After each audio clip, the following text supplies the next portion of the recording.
అంటే అసలు ఆ పదాలన్నీ మీరు ఎలా సమకూర్చారు? ఎక్కడి అవునండి, నుంచి ఆ నేను thoughts విజువల్ ఎక్కడి చూశాను. నుంచి? ఆ. అలాగే నిజ జీవితంలో మనం పవన్ కళ్యాణ్ గారిని కూడా చూస్తూ ఉంటాం. అవును. ఎందుకంటే పవన్ కళ్యాణ్ గారు అంటేనే ఒక పోరాటం, ఆ, ఒక ఆవేశం. మ్మ్. ఆ రెండు మిక్స్ చేస్తే ఎలా ఉంటుంది అనే దాన్ని తాండవం. నేను బేస్ చేసుకుని ఇంకా మీరు అన్నట్టు అంటే ఏమనాలి దీన్ని, పరమేశ్వరుడి తాండవం కాదు పవనేశ్వరుడి తాండవం అనాలి. అలా చేశాను. అది అందరికీ వాళ్ళకి బాగా నచ్చి లిరిక్స్ కీరవాణి గారు కూడా చాలా బాగుంది, మనం రికార్డింగ్కి వెళ్దామని చేశారు. చాలా బాగా అసలు ఇంకా మ్యూజిక్ అయితే అసలు గూస్ బంప్స్ అనమాట. ఆ మ్యూజిక్తో పాటు నా లిరిక్స్ కూడా బాగా ఎలివేట్ అయ్యాయి. కీరవాణి గారికి థ్యాంక్స్ చెప్పుకోవాలి. ఆయనతో వర్కింగ్ ఎక్స్పీరియన్స్ ఎలా ఉందండి? చాలా అండి, ఎందుకంటే నేను నేను ఆయనతో వర్క్ చేయటం ఫస్ట్ టైం. నేను చాలా భయపడుతూ వెళ్ళా పాట తీసుకొని. రండి రాంబాబు గారు మీది ఏ ఊరు ఏంటి అని అడిగారు. ఏం చదువుకున్నారు, మీరు ఇదివరకు ఏం రాశారు అంటే చెప్పాను, అర్జున్ రెడ్డి, మజిలీ, కాంతారా ఇవన్నీ రాశానండి అంటే ఓకే సరే మనం పాట మీద కూర్చుందాం అన్నారు. ఇచ్చాను.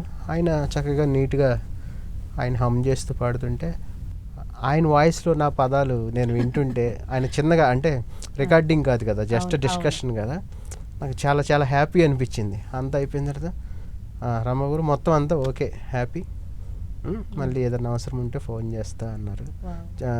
చాలా బాగా మాట్లాడారు, అంటే చాలా ఆప్యాయంగా అభిమానంగా. అంటే కవులకి, రచయితలకి, గాయకులకి ఆయన ఇచ్చే రెస్పెక్ట్ చిన్నోళ్ళవనే పెద్దోళ్ళవనే. నేను ఆయనకి కొత్త అని, ఆయన పెద్ద పెద్ద భారీ ప్రాజెక్టులు చేస్తారు, నేను ఏదో చిన్న చిన్న సినిమాలకి లిరిక్స్ రాసేవాడిని.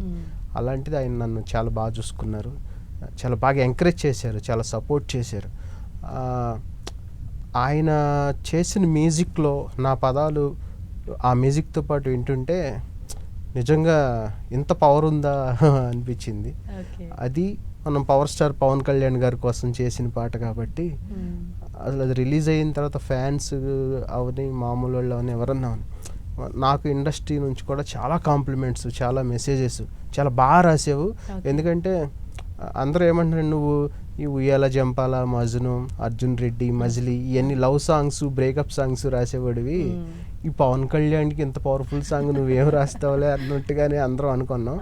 కానీ పాట బయటకు వచ్చి విన్న తర్వాత లిరిక్స్ ప్రతి లైన్ వాళ్ళు చెప్తున్నారు నాకు ఫోన్ చేసి, సార్ ఈ లైన్ బాగుంది, ఈ పదం బాగుంది, ఇది ఎలా వాడారు, అసలు ఇలా ఎలా వచ్చింది థాట్ అని చెప్పి అడుగుతుంటే నాకు చాలా హ్యాపీగా అనిపించింది. పవన్ కళ్యాణ్ గారు విన్నారా? అంటే పవన్ కళ్యాణ్ గారు ఒక 50 times విన్నానని చెప్పారు. వావ్, మొన్న కలిసాం మేము.